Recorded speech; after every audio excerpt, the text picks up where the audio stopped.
Ladies and gentlemen, welcome back to Driven Wyld. Today we are talking about, should gig workers be afraid of companies? So there's actually been a lot of recent events that have taken place, some of which have been positive towards the gig companies, some of which have been less than positive. And you know what? I think there is a lot of conversation on this subject right now, and it honestly needs to be more outspoken. To be honest with you, I don't really have a script for this. It's just something that has been on my mind a lot, and people have been talking to me about certain things that have been taking place in the gig economy, and I feel like it needs to be discussed on a deeper level. So I'm just gonna start with that. First off, what gig companies are you afraid of to where you feel as if you have to be that way about it? Pedro Doordash Santiago, I think, is a great example as of recent events of somebody who literally exposed a customer for doing a dirty thing and basically goaded DoorDash to deactivating him. He literally asked for it. And you know what? That's exactly what happened. He got reactivated later on, of course, but that's kind of what ends up happening with these gig platforms. Bentley, the same way, I believe, at least he hasn't really said he got deactivated, but we haven't seen him for 5 months and then suddenly he gets reactivated. How are people so beholden to these companies and then suddenly, because they're so beholden to them, they're so dependent on them long term that if they don't just adhere to what they want, they end up getting deactivated? Now, granted, some people ask for it. Some people cause problems, but sometimes the problems are caused by the companies themselves or maybe another company behind the other company. Like sometimes people talk about Easy Cater and Deliver That and Zifty and Food Fetch and Delivered and the yada, yada, yada, yada. Fine.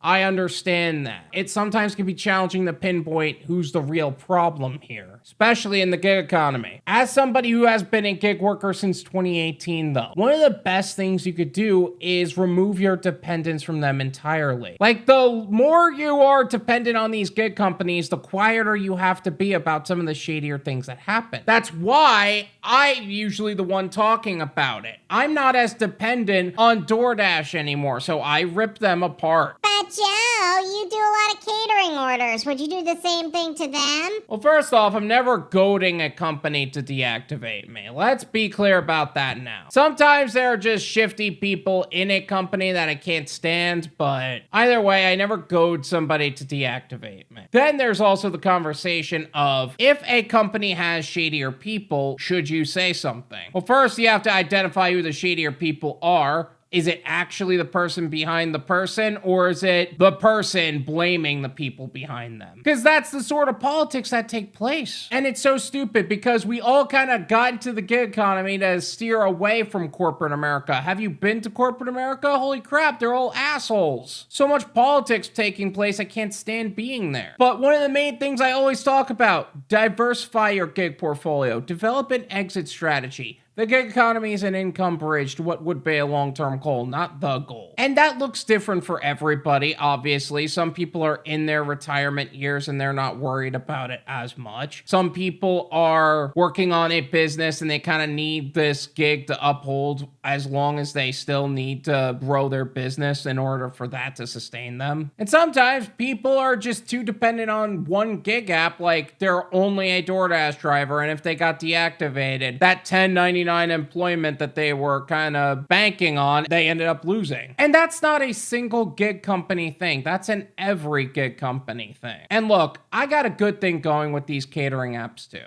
I'm not going to sit here and pretend like it's just me or it's somebody else or something like that. I got a good thing going with the gig economy right now too. And I'm not here to tell you that you shouldn't be grateful for the opportunity that you have. I 100% am so grateful that I was able to leverage the gig economy the way I was in order to start working on other things, between something else I'm working on. I am blessed in that way to where I can do this. But I'm also not going to tolerate some of the nonsense that takes place by the companies themselves. And why should you? All in all, just do yourself a favor. If you're too dependent on just gig apps, start developing an exit strategy. strategy. Start working on a way to where you're not so dependent on work coming in. Maybe you start developing your own clientele. Maybe you're working on something else entirely, whatever that looks like to you. If you ever feel like you have a problem with a particular gig company, but you don't feel comfortable saying anything, obviously don't get yourself deactivated, but also don't just sit and wait for the next hat to drop, because all that's going to do is build resentment towards the gig you're doing, or somebody else hears it through the grapevine and then tells a content creator about it. Which is why at this time I am changing my policy to make sure that anybody who is sending me a story of any kind, it's a first-hand story, not somebody else's story. Like, I'm all for sharing somebody's story and being that voice for you, but don't ask me to be somebody else's voice because they're afraid of saying something. Because at that point, I don't really have their permission. If it's your public post and you make a public post about it, I will talk about it. If you have a story and you're afraid to make a post about it, I'll talk about it for you and make you anonymous. But if that person isn't making a post and they don't really want it posted, don't ask me to post it for them. They could ask themselves. We're big boys, we're big girls, we could do that on our own. But I am telling you this, to the people that have been saying that you're just gonna have my videos taken down, like, calm the frick down. In most cases, people were calm. They just kindly asked me, they explained to me the full situation, how things got lost in telephone, how people put their own filters in front of it, fine, whatever. And you know what?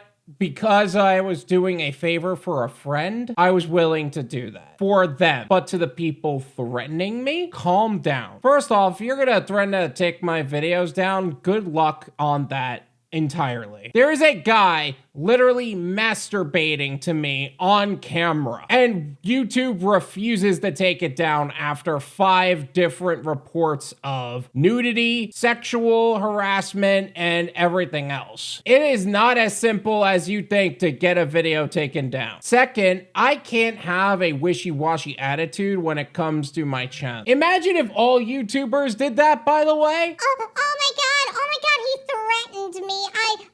I must take it down because he said mean words to me.